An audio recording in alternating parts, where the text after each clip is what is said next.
week's edition of Directions is Sandy Joseph, the AIDS manager for the Lexington-Fayette County Health Department. Welcome you to this week's edition of Directions. So here we are 10 years after the fact. So what is it that we know about AIDS and what is it that we don't know about AIDS? And where does the danger lie?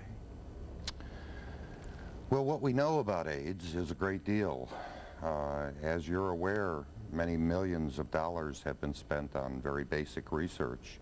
Some of the things that we're learning about this particular virus, about the human immunodeficiency virus, are things that are going to stand us in good stead for a variety of other viruses too. So the research is basic. We're learning more about it. Where have we come from? We've come from absolute ignorance. Before this basic research started, there wasn't very much that we could do for any virus. Today, there's a great deal that we can do for HIV-affected persons. We saw Kimberly a little while ago on the monitor. While my heart goes out to her, and I'm sure that's true of most professionals in the field, who feel exactly the same way that I do. It's a very rare occurrence.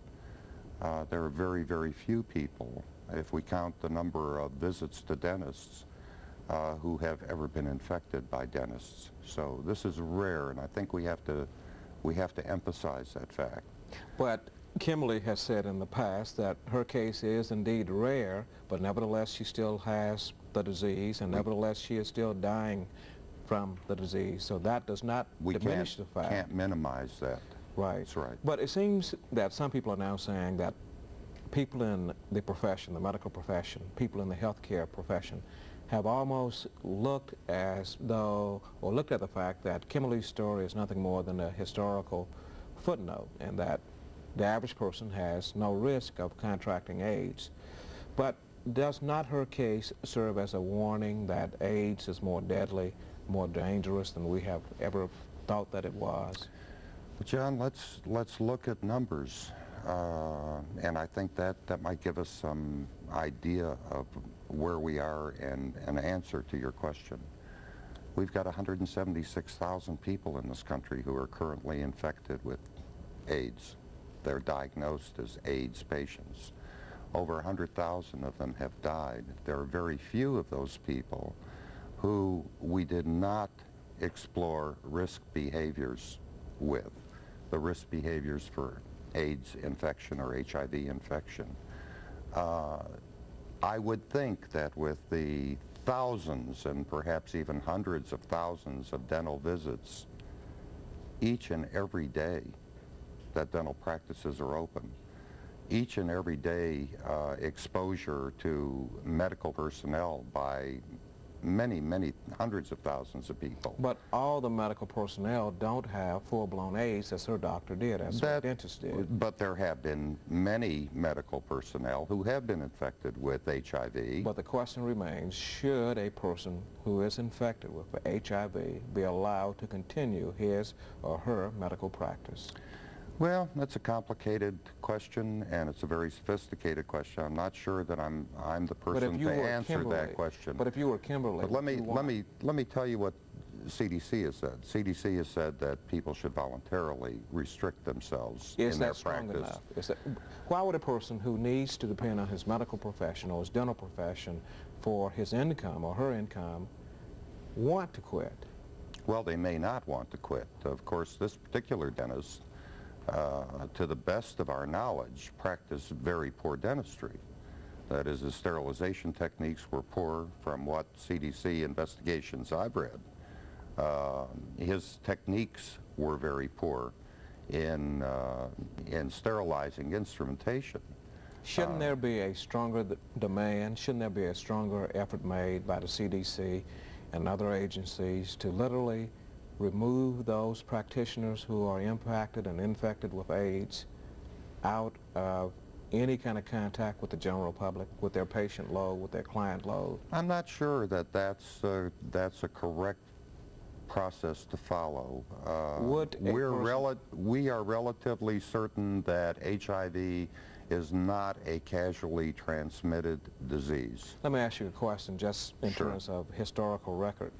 When there was a contagion such as tuberculosis in this country, would you have allowed a doctor with tuberculosis to practice his profession with patients? With I don't think the question is a good question, John. The reason I don't think it's a good question is because tuberculosis is casually transmitted. It's transmitted through the air, and we know that about TB. And HIV is not, and we know that about HIV. But it is transmitted by body fluids. To the best of our knowledge, there are only a few body fluids that are involved. Now, I saw the clip from Florence, and I don't know who that was speaking, and I don't know a great deal about what transpired. He reportedly is one of the leading experts on AIDS in the world, and he said that deep kissing may cause AIDS. It also poses some problems about the exchange of body fluids. Well, shouldn't we take more precautions? We've always thought that deep kissing may transmit HIV. We've always thought that that's a possibility. But, and I think this is the important point, we don't have a documented case of transmission through deep kissing. Okay, but we certainly say that people ought to be cautious. Okay. They ought to know who they're deep kissing with. Right. But it seems that you're learning more and more things about AIDS every day. What does that do for the Kimberlys of the world who are now dying? And she says she never had sexual contact. She never used the needle in terms of drug use. She didn't have a drug habit, and that she had never had a blood transfusion. What do you say to people like that? There are some people who say, as I said earlier, that it seems that the medical profession is willing to sweep the Kimberlys of the world under the carpet and say, you are an anomaly. What happened to you is as remote as being struck by lightning, and you shouldn't be around to alarm the public about what you're going through. I don't think anybody minimizes Kimberly's death any more than they minimize on a local level Representative Mason's daughter, Belinda, who also contracted HIV infection from a transfusion. And there have been many people, hemophiliacs and other people who were not hemophiliacs, who received transfusion of HIV. But how do you answer those critics who say that we are treating AIDS totally different than any other disease has been treated in the history of the world, because this is, more than anything else, a political disease? I don't happen to share that particular view. I can't say that it's a political disease. I can only say from a public health point of view that it's a public health problem, and probably the leading public health problem in the world today. Moreover, I think the clip that we saw at the early part of the program left out one other very important factor in terms of numbers. We're going to have a generation of orphans in this world. We're going to have a generation of children growing up without parents. This is another aspect that I think that we have to be concerned about. And I don't think anybody in public health today is oblivious to that, and I don't think they're hardened to that fact. I don't think anybody's hardened to the Kimberlys. These are unfortunate circumstances that occurred. They're rare in the transmission of HIV. But although that does not minimize it. I know you're not trying to minimize the situation, but should not extra precautions be taken? Well, I don't know what they would be. I think that CDC has already taken extra precautions. They spent an awful lot of taxpayers' money investigating the situation in Florida. They've made recommendations on what to do post-Kimberly.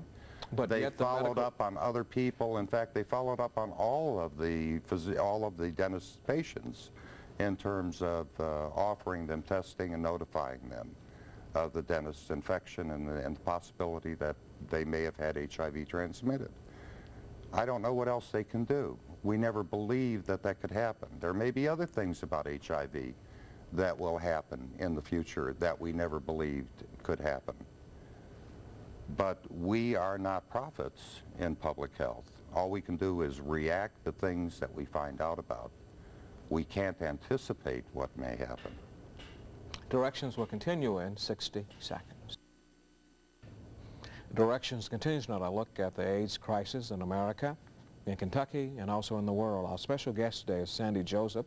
He is the AIDS manager for the Lexington-Fayette County Health Department. So we said a moment ago, AIDS is cutting a tremendous path across this country. And you said there's so much we don't know about AIDS, but there's so much more that we do know about AIDS. In terms of treatment, in terms of advances in AIDS treatment, what is it that we do know? Well, let's talk about where we were. From 1981 to 1991 is the 10-year period that most people are talking about in terms of an anniversary, if you will, of the AIDS epidemic. It wasn't until 1985 that we even had a test available for antibodies to the virus. So we've really been at this a relatively short time in terms of counseling and testing people, assessing their risk behaviors, giving people the information that they need to make decisions about whether or not they should test, whether or not they may have been exposed to this particular virus. Remember, we're talking about a 10 to 14-year incubation period for frank AIDS or opportunistic infections in the HIV syndrome of infection, from the time that a person is infected until they develop opportunistic infections that are commonly diagnosed as AIDS, acquired immune deficiency syndrome. So it's a very, very long incubation period. Many of the people that are being diagnosed today are in their 20s. These are people who probably were infected in high school and who had contracted the infection, had no idea that they had contracted it. One of the, I think, things that is significant about where we're spending our money in HIV is the fact that we do have a drug today that can stop the replication of the virus for a relatively short period of time, but nevertheless extend life for 3 to 5 years. That's as a result of clinical trials that were concluded last year, a 5-year clinical trial, in fact. And that drug, of course, is called AZT, and many people probably have heard about it. We've made advances in terms of the dosage required for AZT. We started out with a relatively high dose. We didn't really know what the dose was. Today we have a pretty good idea what the effective dose of AZT is.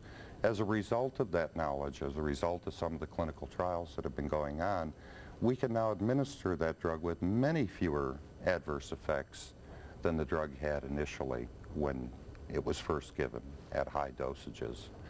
Other advances that have been made, as you know, early on in the epidemic of HIV, the opportunistic infection that was most responsible for death of people infected with HIV was a kind of pneumonia called pneumocystis pneumonia. In fact, upwards of 60% of the people who died of pneumocystis pneumonia. Today we have a prophylactic treatment available for pneumocystis pneumonia that's fairly easy to administer and fairly easy to take. In fact, there are several drugs that are used to prophylactically treat or preventively treat people so that they don't develop pneumocystis pneumonia. So these are just only a couple of the significant movements between 1981 and 1991. Other advances have been in the realm of other opportunistic infections that are associated with HIV. We do have treatment modalities available for a good number of them. So people with HIV today do not have to expect that this is instantaneous death as it was back in 1981 through 1985. How expensive is the treatment procedure? You talked about all the drugs that are available, but if a person has contracted AIDS, I'm glad you asked that. How expensive is that treatment? Okay, let's talk again about 1981 to 1991. Now, this drug wasn't available in 1981, but when it first came out, it was $10,000 a year. Now people can be treated for $2,500 to $4,000 per year with AZT, primarily because the drug use has been halved, that is, half the dosage is currently in use, and some of the medical experts are saying today that we may have that dosage again, cut it in half one more time, which will further bring the cost of the drug down. At the AIDS conference in Florence this week, it was reported from experts that by the year 2000, some 40 million cases of AIDS will be in the offing in the year 2000 or by the year 2000. Does that figure shock you? No, I've seen the figure before. What will that statistic, what will that number do to life here on planet Earth? It's phenomenal, and I don't know that I can answer that. AIDS has changed all of our lives. We're investing a tremendous amount of our resources in taking care of people with HIV and AIDS. We're investing a tremendous amount of resources into basic viral research. We're investing a lot of our resources into how to treat viruses, developing vaccines for viruses. So many of our tax dollars are going to be affected by this. So what is the price tag for treating AIDS? I don't know, John. I can't answer that. It's astounding. I think it will continue to be astounding. Think of our country with its resources, which are enormous. We've been able to treat people with HIV infection. We make most of the astounding medical advances known in HIV available to our citizenry in the United States. One way or the other. I don't know of anybody who goes without the drugs that they need in order to live with HIV. And we talk about living with HIV today. Countries, sub-Saharan Africa, for example, there is no treatment. And that's where most of the new cases will pop up. And that's where a lot of the new cases are. And one prediction I saw recently suggested that life expectancy in the third world will decrease by 10 years because of the AIDS epidemic. Yes, it will. So it'll be a totally different world than the one we live in now, right? Yes, it will. Well, we'll continue to talk about AIDS and the crisis associated with AIDS when Directions continues in 60. Directions continues on a look at the AIDS crisis in the world, in America, and also in Kentucky. There are 567 confirmed cases of AIDS in Kentucky and 67 cases of AIDS, confirmed cases, that is, in Lexington. Our special guest in this segment is Sandy Joseph, who is the AIDS manager, and that's a strange title, but we'll explain that in a second, for the Lexington-Fayette County Health Department. What we said, I jokingly said it was a strange title, but you're the AIDS manager and you keep your fingers on the pulse of the AIDS crisis in Fayette County, 67 cases. What does that tell us about AIDS in Lexington? Well, various experts have estimated that if you take the number of diagnosed cases of AIDS and multiply it times 10, and some experts say times 25, you come up with a reasonable estimate of people who are HIV infected. So if we were to take a very conservative figure, we'd have to say that there are probably 600 to 1,000 people in Lexington-Fayette County who are HIV infected. The title AIDS manager encompasses a lot of different things. We do a lot of education in the community. We do a lot of networking in the community, some with community-based organizations. We do counseling and testing. That's a very important part of our program in Fayette County. And incidentally, for people who are interested in talking about their risk behaviors, trying to assess whether or not they should test for the antibody, and we encourage that. We encourage early intervention. I recommend that they call us any day, Monday through Friday, at the Health Department. Our number is 288-AIDS. All right, we'll show here on the screen exactly where they can call 288-AIDS.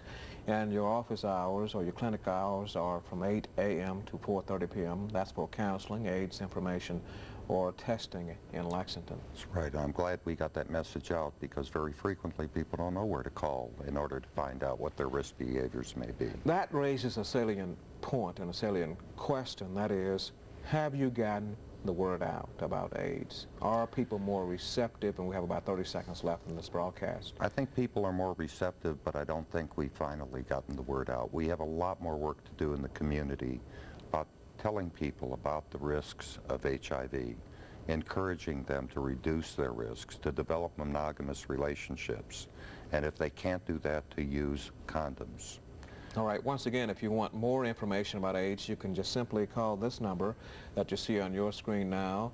Call the Lexington-Fayette County Health Department, that clinic there for AIDS counseling, for AIDS information, and for testing. That number is 288-AIDS. Our special guest in this week's edition of Directions has been Sandy Joseph. He is the AIDS manager for the Lexington-Fayette County Health Department.